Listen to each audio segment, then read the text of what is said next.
हाय बच्चों, साठ tutorial channel में मैं आर के तिवारी फिर एक नए मैथ्स के क्लास के साथ उपस्थित हूँ। और हम लोग इसके पिछले क्लास में होल नंबर का मल्टीप्लिकेशन सीखे थे बच्चे। अब हम लोग उसी मल्टीप्लिकेशन का प्रॉपर्टीज के बारे में बात करेंगे। तो कुछ इम्पोर्टेंट प्रॉपर्टी है बच्चे, उसको आप दिमाग में रखें, क्योंकि ये प्रॉपर्टी अक्सर आपको यूज में आएंगे और आपसे इसके से रिलेटेड क्वेश्चन भी पूछे जाएंगे। तो बच्चे चलते हैं इस प्रॉपर्टीज को देखते हैं। तो देखिए बच्चे, बोर्ड पे मैं लिख रखा हूँ पहला प्रॉपर्टी क्लोजर प्रॉपर्टी। तो closure property of multiplication of a whole number का closure property respect to multiplication क्या होता है उसको समझने का प्रयास करते हैं बच्चे। तो क्लोजर प्रॉपर्टी कोई भी होल नंबर को किसी दूसरे होल नंबर से जब हम मल्टीप्लाई करते हैं तो हमको प्रोडक्ट के रूप में होल नंबर ही मिलता है।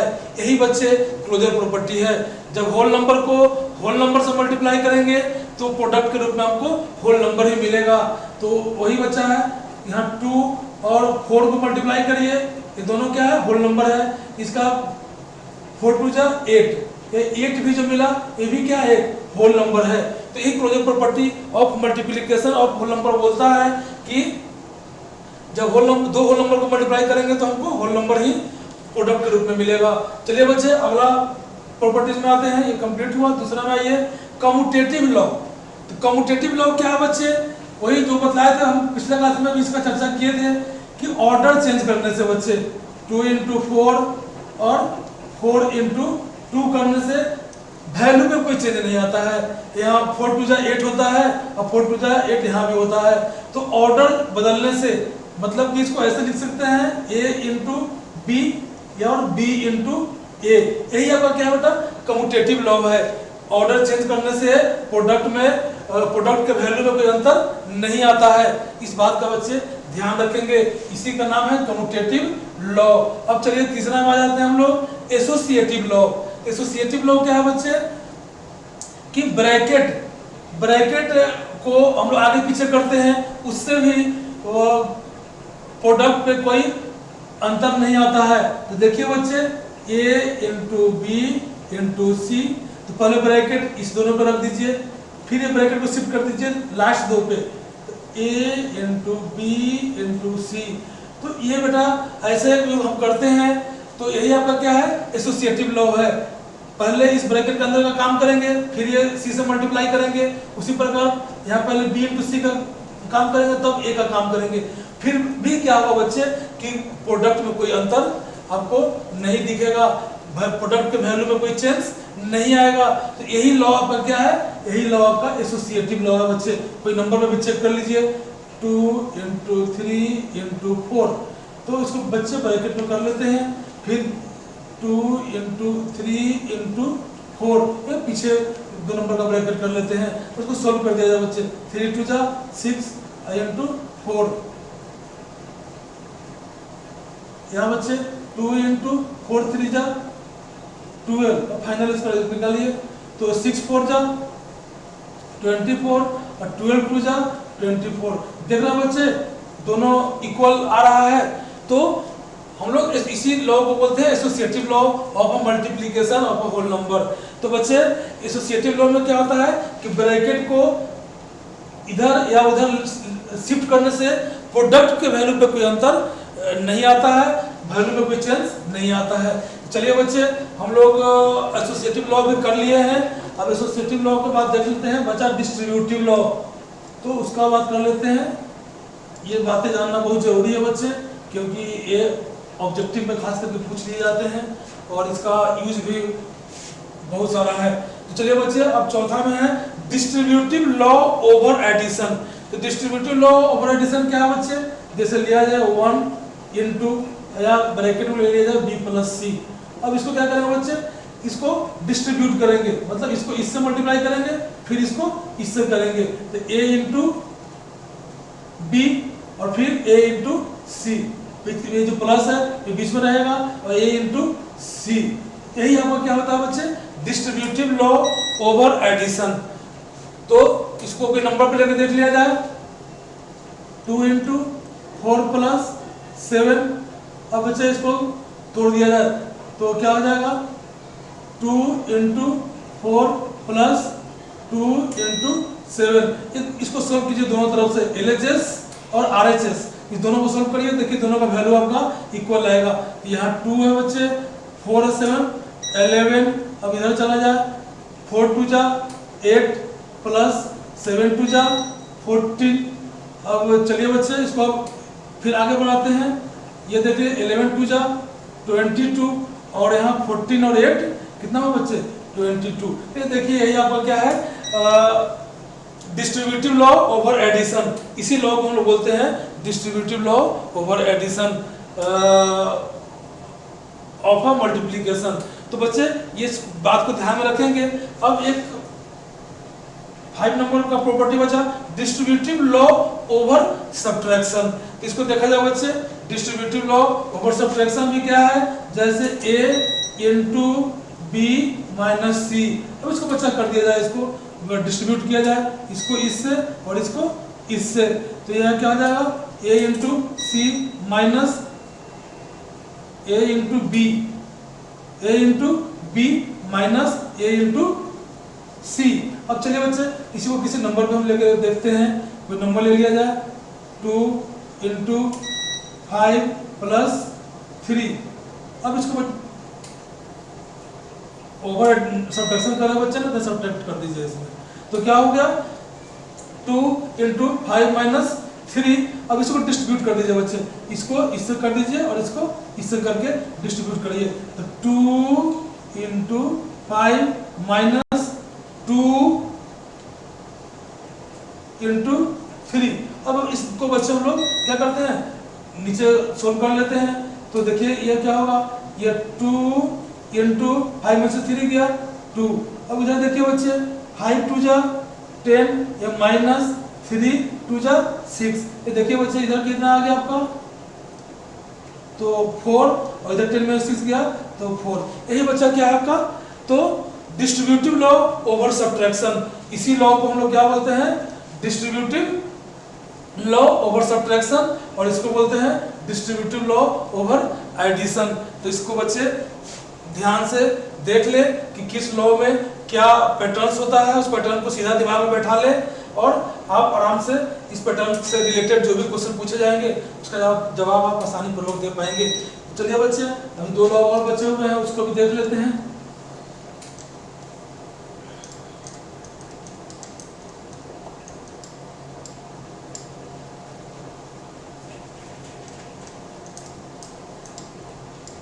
चलिए बच्चे आपका 6 नंबर में एक प्रॉपर्टी है, मल्टीप्लिकेटिव प्रॉपर्टी ऑफ जीरो।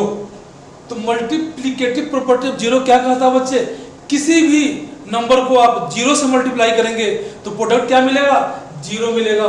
जैसे बच्चे a इंटू 0 या 0 इंटू a, किसी भी तरह से आप किसी भी नंबर को जीरो से मल्टीप्लाई करेंगे तो रिजल्ट हमेशा क्या आएगा, जीरो आएगा। यही आपका है मल्टीप्लिकेटिव प्रॉपर्टी ऑफ जीरो। किसी भी नंबर को जीरो से मल्टीप्लाई करेंगे तो प्रोडक्ट क्या आएगा मेरा, जीरो आएगा। ये बचा हो गया मल्टीप्लिकेटिव प्रॉपर्टी ऑफ जीरो। अब चलिए 7वां बचा हुआ आपका मल्टीप्लिकेटिव प्रॉपर्टी ऑफ 1। तो मल्टीप्लिकेटिव प्रॉपर्टी ऑफ 1 क्या कहता है बच्चे, किसी भी नंबर को जब हम 1 से मल्टीप्लाई करते हैं तो वो नंबर ही मिल जाता है हमको। जब 1 से किसी नंबर को मल्टीप्लाई करिएगा तो वो नंबर इटसेल्फ ही आ जाएगा। तो यही आपका है मल्टीप्लिकेटिव प्रॉपर्टी ऑफ 1। चलिए बच्चे देख लिया जाए, a into 1 a, 1 into a भी a, किसी नंबर को लिया जाए बच्चे, नंबर में ले लिया जाए 2 इंटू 1 2, 5 इंटू 1 5, 6 इंटू 1 6। तो बच्चे कोई भी नंबर को जब हम 1 से मल्टीप्लाई करेंगे तो वो नंबर ही खुद मिलेगा। तो यहाँ ध्यान रखना बच्चे, यही 1 जो है, यही जो 1 है, इसी को हम लोग बोलते हैं मल्टीप्लिकेटिव आइडेंटिटी। अगर कोई आपसे पूछे कि मल्टीप्लिकेटिव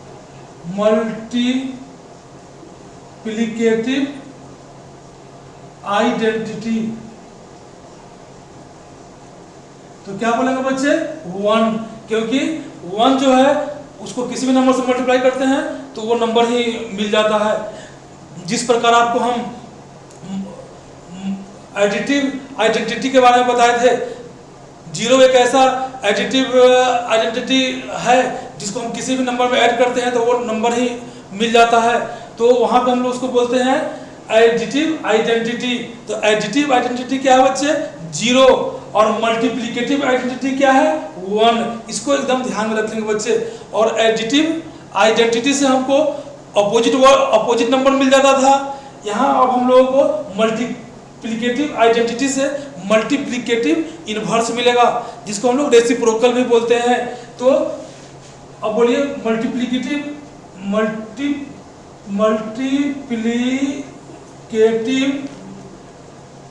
इनवर्स किसको बोलते हैं बच्चे? तो मल्टीप्लिकेटिव इनवर्स क्या है? वह नंबर जिसको किसी दूसरे नंबर से मल्टीप्लाई करने पे हमको प्रोडक्ट के रूप में 1 मिले, वही नंबर उस नंबर का क्या हो जाएगा? मल्टीप्लिकेटिव इनवर्स हो जाएगा। इसको एग्जांपल समझने का प्रयास करते हैं बच्चे। जैसे अब यहाँ ले लीजिए 2। अब 2 में हम लोग किस नंबर से मल्टीप्लाई करें कि हमको प्रोडक्ट में 1 मिले? तो किससे करेंगे बच्चे? 1/2 से। ये 2 कट जाएगा, आपको 1 मिल जाएगा, है ना। तो 2 का मल्टीप्लिकेटिव इनवर्स क्या हुआ? 1/2। और 1/2 का मल्टीप्लिकेटिव इनवर्स क्या हुआ? 2। इसी को हम दूसरे तरह से बोल सकते हैं कि 2 का रेसिप्रोकल 1/2 और 1/2 का रेसिप्रोकल 2। तो मल्टीप्लिकेटिव आइडेंटिटी याद रखें 1 और मल्टीप्लिकेटिव इनवर्स याद रखें। वैसा तो नंबर जिसको मल्टीप्लाई करने पे प्रोडक्ट के रूप में हमको 1 मिले, तो दोनों नंबर एक दूसरे का क्या हो जाएगा बच्चे? मल्टीप्लिकेटिव इनवर्स या एक दूसरे का रेसिप्रोकल कहलाएंगे। तो इस बात को बच्चे जानना है, ये बहुत यूजफुल है, तो इसलिए इसको ध्यान में रखें। और इस तरह से हम लोग सारे प्रॉपर्टी जो था मल्टीप्लिकेशन का उसको समाप्त कर लिए हैं। और अभी हम लोग देख लेते हैं मल्टीप्लिकेशन का कुछ प्रैक्टिस कर लेते हैं, और जो कुछ एक बात बची हुई है उसको भी जानने का प्रयास करते हैं। जैसे बच्चे देख ले, जैसे 7 में 2 से आप मल्टीप्लाई कर रहे हैं बच्चे, तो आपको मिल गया 14। अब इसमें किसका क्या नाम है उसको जान लिया जाए। तो जिसको मल्टीप्लाई करते हैं इसको हम लोग मल्टीप्लिकेंड बोल देते हैं बच्चे, मल्टीप्लिकेंड। और जिससे मल्टीप्लाई करते हैं उसको बोल देते हैं बच्चे क्या? मल्टीप्लायर। मल्टीप्लायर। और मल्टीप्लिकेंड और मल्टीप्लायर का जो मल्टीप्लाई करने के बाद रिजल्ट मिलता है उसको क्या बोलते हैं बच्चे? प्रोडक्ट। इस बात को भी बच्चे जान जाएंगे कि जिसको मल्टीप्लाई करते हैं मल्टीप्लिकेंड, जिससे मल्टीप्लाई करते हैं उसको मल्टीप्लायर। इसको अगर ऐसे लिख दे बच्चे 8 × 4, तो देख लीजिए इसमें क्या हो जाएगा? 8 4 जा 32। तो ये जो आपका 8 होगा ये हो जाएगा मल्टीप्लिकेंड, मल्टीप्लिकेंड। और ये हो जाएगा आपका मल्टीप्लायर, मल्टीप्लायर। और ये बच्चा जो होगा ये क्या हो जाएगा आपका? तो ये आपका हो जाएगा प्रोडक्ट। क्या होगा बच्चे? प्रोडक्ट। इस बात को बच्चे ध्यान में रखें, और कहीं इससे रिलेटेड कुछ पूछा जाए, क्वेश्चन किया जाए, तो इसका जवाब देने में सक्षम बने। तो बच्चे मल्टीप्लिकेशन क्या प्रॉपर्टी हम लोग अच्छी तरह से कर लिए हैं। अब थोड़ा सा कुछ प्रैक्टिस कर लेते हैं बच्चे। जो आपको हम पहले बता रखे हैं कि मल्टीप्लिकेशन के लिए टेबल बहुत जरूरी है बच्चे। अगर टेबल आप नहीं याद करेंगे तो आपको टेबल नहीं आता रहेगा, तो मल्टीप्लिकेशन और डिवीजन में आपको हर जगह प्रॉब्लम होगा बच्चे। इसलिए वो बहुत ज़्यादा ही इम्पोर्टेंट चीज़ है टेबल। उस टेबल को जैसे मैं आपको बता रखा हूँ कि आप एकदम नित्य प्रतिदिन क्या करें कि टेबल को बोल बोल करके 2 to 20 लिख जाए। आपको 15-20 दिन पास होते ही आपको क्या होगा? सारा टेबल आपके दिमाग में गाने की तरह आप का सेट हो जाएगा और आप आराम से क्या करेंगे, अपने कैलकुलेशन को फास्ट कर पाएंगे।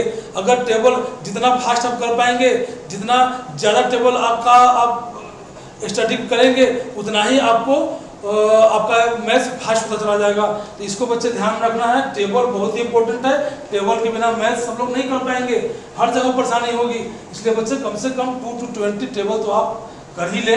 और चलिए बच्चे देखते हैं कुछ मैथ्स का फैक्ट्स। जैसे देखिए बच्चे 216 में आपको 10 से करना है, तो यहाँ आप बहुत लिख कर करने की जरूरत नहीं है बच्चे। 216 को 1 से करिए तो 216 1 जा 2 116 और ये 0 का 0, ये आपका मल्टीप्लिकेशन आ गया बच्चे। 2 5 0 इंटू 3 0। अब यहाँ भी देखो बच्चे, इसको मल्टीप्लाई करना है तो लिख के करने की जरूरत नहीं है। आप 25 और 3 का मल्टीप्लाई करें और लास्ट में क्या करें, ये 2 0 इस पे बैठा दे। तो चलिए करते हैं। 3 5 जा 15 और 3 2 जा 6 और 1 7। अब देखिए कितना जीरो है बच्चे, एक यहाँ और एक यहाँ, 2 0 है, ये 2 0 दे दीजिए। तो इसको बच्चे थोड़ा ध्यान रख ले सबको। अब किसी को भी कर सकते हैं बच्चे। अब यहाँ देखिए इसमें 50 से करना है तो कुछ करने की जरूरत नहीं है, पहले 5 से सबको 5 से क्या करें, इसको मल्टीप्लाई कर दे, आपका लास्ट में 1 0 उस पर दे दे, आपका मल्टीप्लाई हो जाएगा। तो 5 7 जा 35, 5 6 जा 30 और कैरी 3 33 और 5 7 जा 35 और 3 38 और एक 0 बैठा ले। तो बच्चे ये सब थोड़ा सा ध्यान रखेंगे मल्टीप्लिकेशन करते समय, तो आपका मल्टीप्लिकेशन आसान हो जाएगा। अब इसके बाद हम लोग और देख ले बच्चे कि आपको बोले थे कि टेबल करना है और ये आपका रो मेथड में प्रैक्टिस करना है मल्टीप्लाई करने का। उससे क्या हो जाएगा बच्चे, आपका काम आसान हो जाएगा। अब जैसे हमको करना है मान लीजिए 12 से बच्चा इसमें, तो क्या करना, 12 का टेबल आपको आता रहेगा। अब सीधा पढ़ दे बच्चे इसको। 12 7 जा 84 का 4 कैरी ओवर 8। अब आइए 12 6 जा 72 और 8 80 का 0 कैरी ओवर 8 और 12 2 जा 24 और 8 कितना होगा बच्चे 32। तो इस तरह से भी आप मल्टीप्लाई का प्रैक्टिस कर सकते हैं और इसी तरह से करना है बच्चे। आप मेरे स्टूडेंट हैं, आप हमको फॉलो करते हैं, तो जो जो बातें मैं आपको बतलाता हूँ उस पर आप फोकस करें और धीरे धीरे देखते जाएंगे कि आपका मैथ्स आसान होता चला जाएगा। और बहुत ज़्यादा ट्रिक याद करने की जरूरत नहीं है बच्चे, ट्रिक भी तो याद करना पड़ता है। तो हम लोग बेसिक कुछ ऐसा करते चले, बेस को इतना फास्ट करने का प्रैक्टिस कर ले कि ट्रिक से पहले उसका हम आंसर निकाल ले। तो बच्चे टेबल, मैं फिर बोल रहा हूँ, टेबल आप एकदम ध्यानपूर्वक टेबल को करें और बोलने का प्रैक्टिस करें टेबल को एकदम गाने की तरह, कि एकदम फटाफट उसको हम बोल ले और मल्टीप्लाई और डिवाइड जो भी जहाँ भी उसकी जरूरत पड़े उसका हम यूज कर पाए। इसी के साथ बच्चे आज का क्लास समाप्त करते हैं और अगले क्लास में हम लोग डिवीजन पढ़ेंगे, डिवीजन के फैक्ट्स को जानेंगे। तो बाय बच्चों।